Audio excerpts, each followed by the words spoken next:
Greetings, people. This is the Mexican American channel.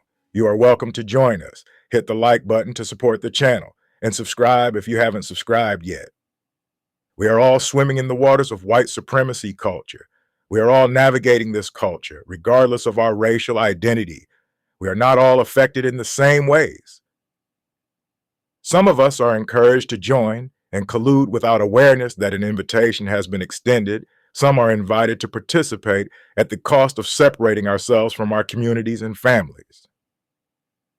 White supremacy culture is constantly encouraging all of us and all our racial identities to cooperate and collude. Because we all live in this white supremacy culture, these characteristics have the potential to show up in the attitudes and behaviors of all of us, particularly as we strive to survive and gain a foothold in institutions and fields that either overtly or covertly adopt white supremacy culture values. White supremacy culture always operates to target indigenous, Mexican Americans, Black, minority communities, and individuals. White supremacy culture and its characteristics are toxic to all of us. They are damaging because they are self-perpetuating and promote white supremacy thinking and behavior. I am not suggesting that the harm white supremacy culture inflicts on white communities or white individuals is similar to, or proportional to, or comparable to the harm it inflicts on indigenous, Mexican American, and people of color communities. I am suggesting that white supremacy culture harms us all. White supremacy culture invites white people into a silencing, a numbing, and a disconnection from their basic humanity in service of a false safety based on the idea that those who are white are both better and normal. White supremacy colonized the Americas by providing the moral and legal justification for the economic exploitation of indigenous and African peoples through a system of settler colonialism and chattel slavery. European elites developed the concept of a white race to establish a hierarchy of power and privilege that differentiated them from the non-white populations they intended to subjugate. The European invaders arrived with the intent to permanently settle and form new sovereign communities. This required the removal and replacement of indigenous populations, a process bolstered by white supremacist ideologies that positioned Europeans as superior and entitled to the land, often framing the displacement and killing of indigenous Americans as a natural or divine right. White supremacy was embedded in the legal and social fabric of the colonies. Laws were created to solidify racial distinctions and protect white privilege, such as the Virginia Slave Codes of 1705, which created stark legal and social segregation between white colonists and Black enslaved persons. The Naturalization Act of 1790 explicitly limited U.S. citizenship to white people only. Elites intentionally used the concept of whiteness to create fractures between different groups of laborers, such as poor whites and enslaved peoples. By granting certain legal and social benefits to those classified as white, the ruling class ensured a shared alignment with the system of racial hierarchy, preventing cross-racial alliances that could threaten their power. Most massacres committed by white supremacists were designed to suppress voting rights, land ownership, economic advancement, education, freedom of the press, and labor rights of African Americans, indigenous people, Latinos, and people of color. While often referred to as race riots, they were massacres to maintain white supremacy. During the early 17th century, the English conquered Ireland and declared 500,000 acres of land in the north open to settlement. The settlers who served early settler colonialism came mostly from Western Scotland.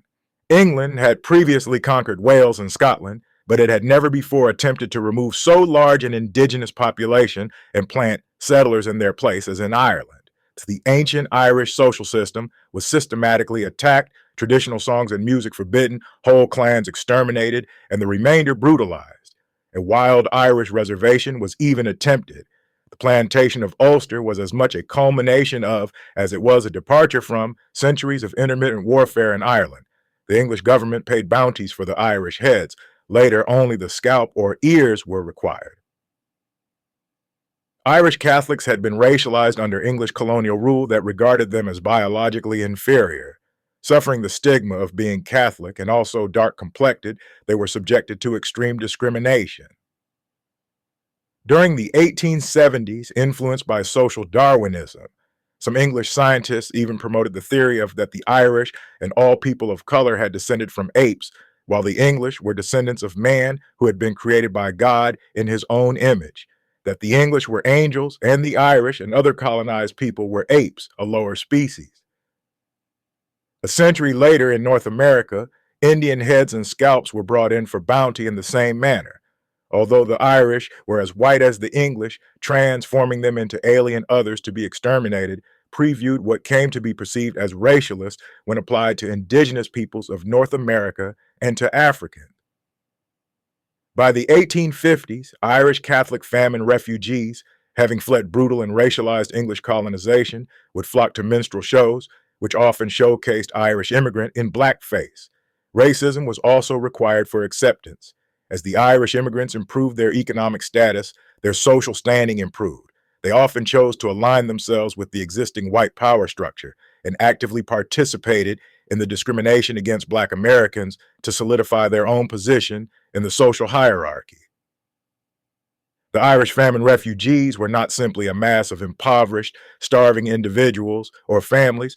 They were also a conscious, colonized people escaping British colonization. They regarded the United States positively as having expelled the hated British Empire. Yet, in escaping Ireland being free of colonization, they soon gained the privilege of whiteness, of Europeans and European Americans in the United States, especially after the Civil War. The integration of millions of Irish immigrants into the white republic formed a template for the absorption of the 20 million, mostly destitute or persecuted Eastern and Southern European immigrants, predominantly Catholic and Jewish, who arrived between 1880 and 1920. When Greeks were victimized by whites in the Omaha race riot in 1909, and when 11 Italians died at the hands of a white Louisiana lynch mob in 1891, their less than white racial status mattered alongside their nationalities. In some Southern educational systems, Italian immigrants were for a time assigned to Black schools. In Minneapolis, the Washington League of Knights and Ladies excluded Negroes and Italians in 1902. In the United States, Italian immigrants were met with endless insults in newspaper and magazines, which described them as swarthy, kinky-haired, and criminally inclined, and regarded as racially impure in an era of the pseudo-race theory of eugenics. Their children were often refused access to schools, and adults were turned away from public places and labor unions, and even in church, forced to sit in segregated church pews set aside for Black people. They were catcalled on the streets with racial slurs like Dago and Guinea. In 1912, the U.S. House Committee on Immigration debated whether Italians could be considered full-blooded Caucasians, and immigrants coming from Southern and Eastern Europe were considered biologically and culturally less intelligent. Italians didn't become white in a single year, but rather gradually gained full racial acceptance in the U.S. over the 20th century, shifting from being seen as a distinct, discriminated against group to being considered part of the mainstream white category, a process accelerated after World War II. Cultural shifts like The Godfather and social changes. While legally considered white, social acceptance was a long journey marked by anti-immigrant sentiment, culminating in their whitening by the mid to late 20th century as they integrated and adopted norms like distancing from Black communities.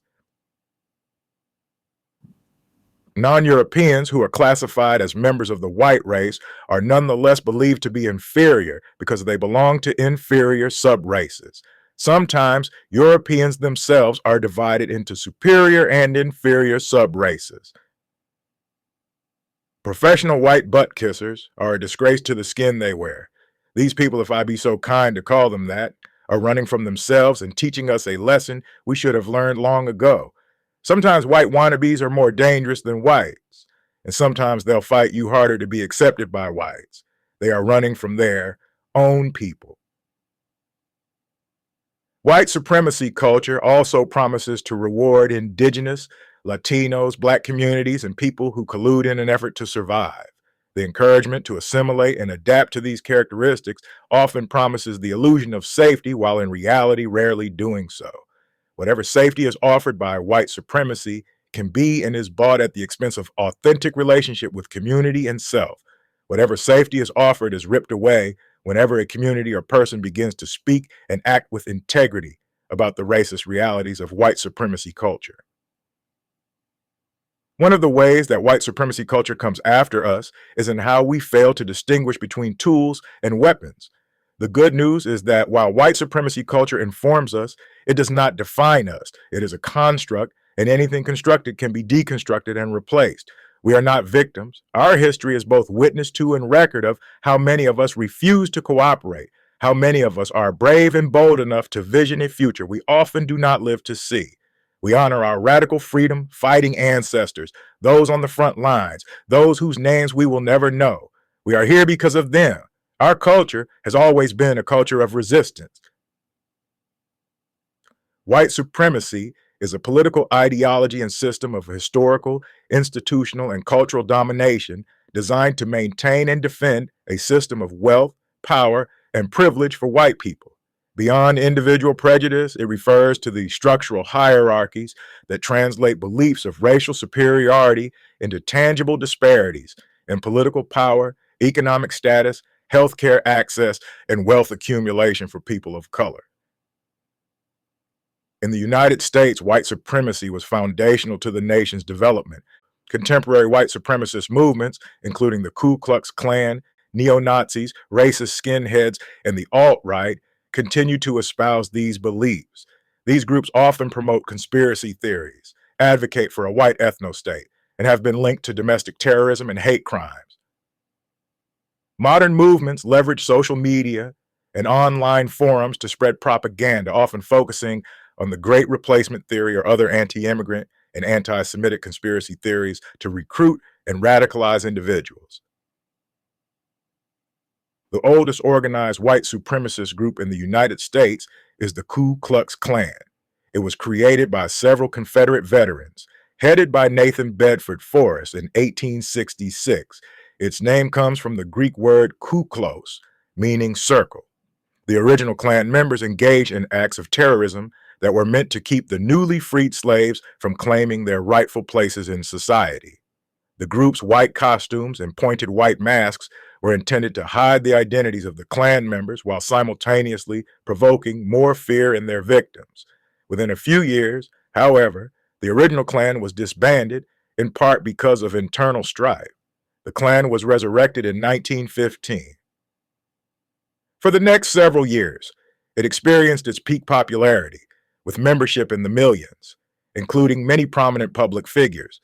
It preached the inferiority of Blacks, Jews, Catholics, and other minorities, and Klan members were responsible for several hundred lynchings.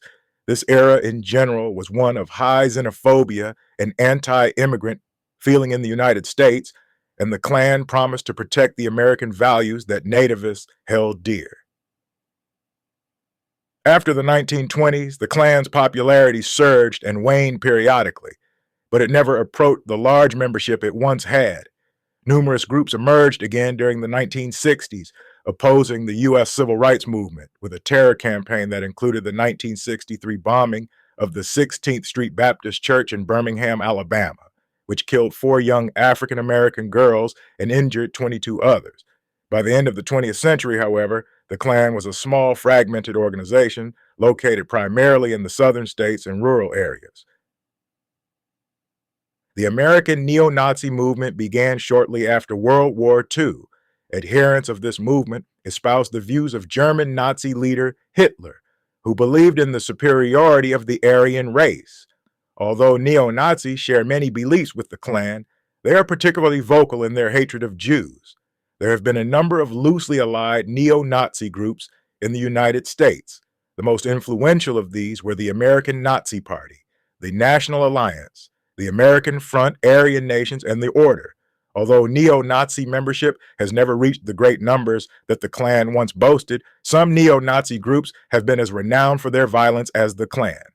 Unlike the Klan, neo-Nazi groups have tended to be more active in urban areas and in Western states.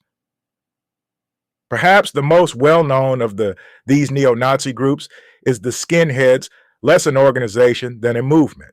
The skinhead movement began in England in the 1970s among disaffected working-class youth and was loosely related to the punk movement.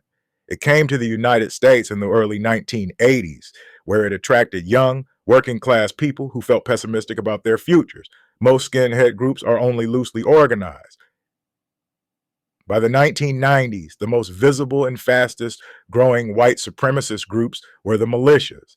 The militia movement actually began in the early 1980s, during the farm crisis, when some people who lost their farms blamed government policies. They were joined by some who lost their jobs during the recession of the late 1980s. Although not all militia groups are white supremacist, many are.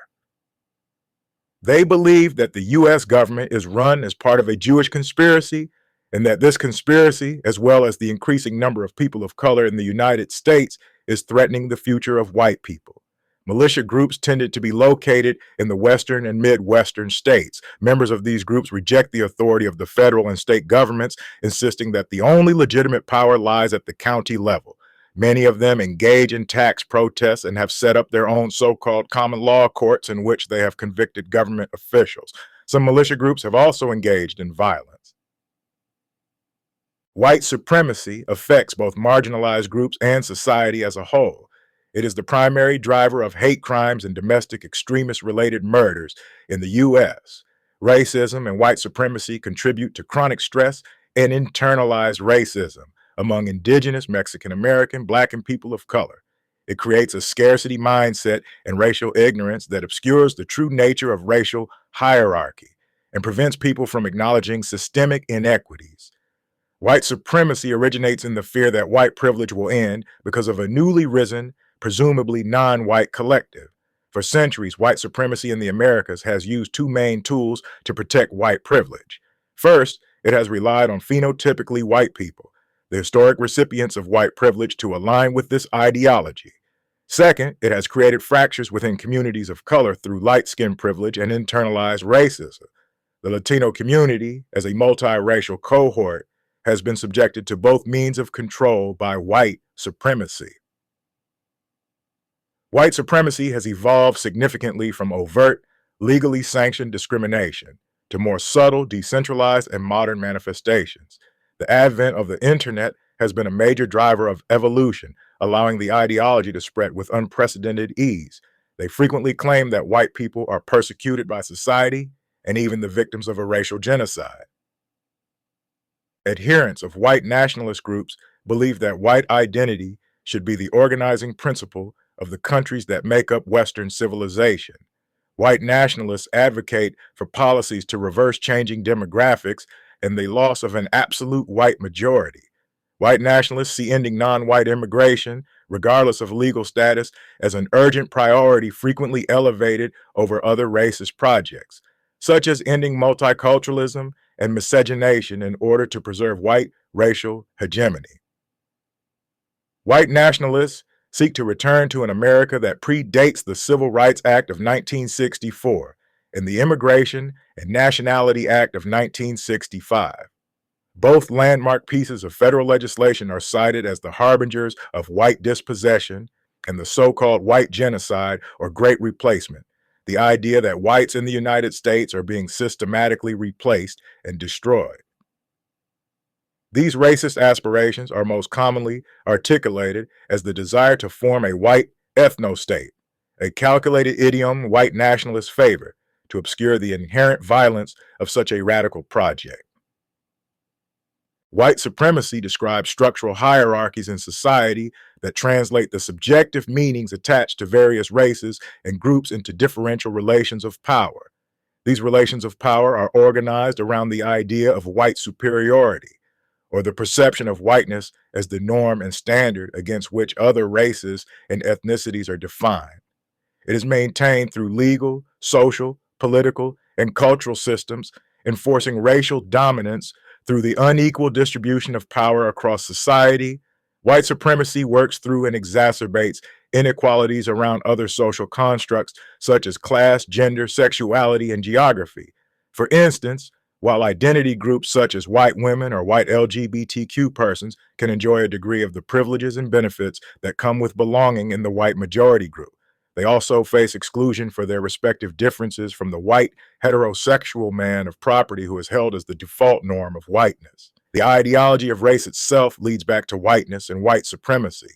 U.S. immigration and naturalization legislation, race-based marriage statutes, inheritance law, redlining, and the segregation of public facilities are all examples of how whiteness informs policy and practice. They draw, secure, police, and legitimize the parameters of whiteness and non-whiteness. The culture of whiteness is a set of beliefs, practices, and laws that favor the white racial group. The culture of whiteness is centuries old, yet lives on. Recognize that white supremacy needs no normalizing. To the contrary, it already constitutes the heart and core of U.S. politics and society. And this concludes for tonight's broadcast. Until next time, family,